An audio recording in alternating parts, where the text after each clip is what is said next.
Giriya Summer Sale. Buy any AC and get free 2 nights, 3 days holiday package.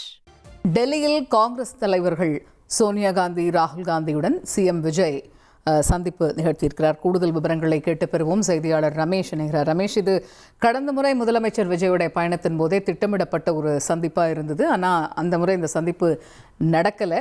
இந்த முறை நிச்சயமாக அவர் காங்கிரஸ் மூத்த தலைவர்களை சந்திப்பார் அப்படின்னு சொல்லப்பட்டிருக்கக்கூடிய சூழலில் அந்த சந்திப்பு இப்போ நடந்திருக்கு. இது பற்றிய கூடுதல் தகவல்கள் என்ன? நிச்சயமா நீங்கள் குறிப்பிட்டது போல டெல்லியில் மிக முக்கியமான ஒரு சந்திப்பு நடைபெற்று வருகிறது.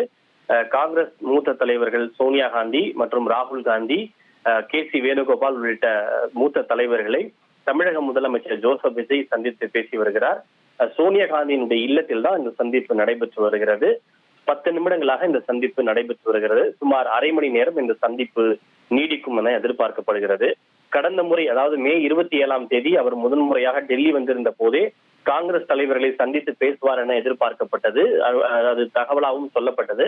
ஆனால் திடீரென ஏனோ அந்த சந்திப்பு நடைபெறாமல் போனது. இதற்கு காங்கிரஸ் கட்சியின் சார்பில் என்ன விளக்கம் சொல்லப்பட்டது என்றால், கர்நாடகாவில் முதல்வர் மாற்றம் தொடர்பான வேலைகளிலும், ஜார்க்கண்டில் மாநிலங்களவை உறுப்பினர் தேர்தல் தொடர்பான வேலைகளிலும் மும்முரமாக இருப்பதால் இந்த சந்திப்பு நடைபெறாமல் போனது எனவும், அடுத்த முறை அவர் டெல்லி வரும்போது இந்த சந்திப்பு நிச்சயமாக நடக்கும் என காங்கிரஸ் கட்சியின் சார்பில் சொல்லப்பட்டது.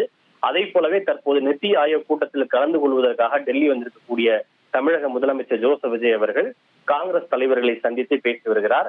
ஏற்கனவே ராகுல் காந்தியை அவர் பதவியேற்பிலேயே சந்தித்து பேசியிருந்தாலும், சோனியா காந்தியை தமிழக முதலமைச்சர் விஜய் அவர்கள் சந்திப்பது இதுதான் முதன் முறை என்பது குறிப்பிடத்தக்கது.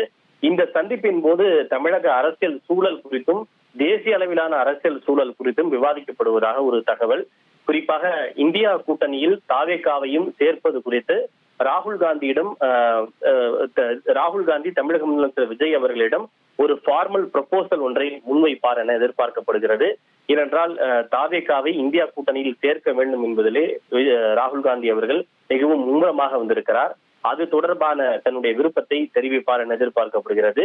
இது தவிர அடுத்து தமிழகத்தில் உள்ளாட்சி தேர்தல் நடைபெற இருக்கிறது. எப்படி இந்த கூட்டணி தாவேகா மற்றும் காங்கிரஸ் கூட்டணி ஒன்றாக சேர்ந்து ஆட்சி அமைத்திருக்கிறார்களோ, இந்த கூட்டணியை அப்படியே முன்னெடுத்து சென்று அடுத்து வரக்கூடிய தேர்தலிலும் ஒற்றுமையாக தேர்தலை சந்திக்க வேண்டும் எனவும், இதே போலவே உள்ளாட்சி தேர்தல் மற்றும் அடுத்து வரக்கூடிய நாடாளுமன்ற மக்களவை தேர்தல் ஆகியவற்றையும் ஒன்றாக சந்திக்க வேண்டும் என்பது குறித்த விரிவான விஷயங்களையும் இருவரும் கலந்து ஆலோசித்து வருவதாக தகவல் வெளியாகி இருக்கிறது. விரிவான விவரங்களுக்கு நன்றி Ramesh. Giriya Summer Sale. Buy any AC and get free 2 nights, 3 days holiday package.